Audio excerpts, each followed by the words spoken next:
Hello বন্ধুরা, সবাই কেমন আছো? আশা করি ভালো আছো। আর আমি তো খুব ভালো আছি। গলা একটু করে কী হয়েছে জানি না।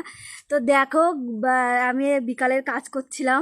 তো একদম হঠাৎ দেখছি যে ছাদের উপরে বেশ সুন্দর রামধনু উঠেছে। তোমাদেরকে একটু দেখায়, দেখো ওই যে দেখেছো বন্ধুরা, রামধনু উঠেছে। দেখো দেখো কি সুন্দর রামধনু উঠেছে আকাশে, দেখছো? Just awesome. দেখো একদম অনেক সুন্দর রামধনু উঠেছে। পরিবেশটা দেখো বন্ধুরা, বিকালের পরিবেশটা, চারিদিকে শুধু জল আর জল, আর মধ্যিখানে আমাদের বাড়ি। দেখো শুধু জল আর জল। দেখো বন্ধুরা, শুধু জল আর জল, দেখছো? আর তার মধ্যে ওই যে রামধনু উঠেছে।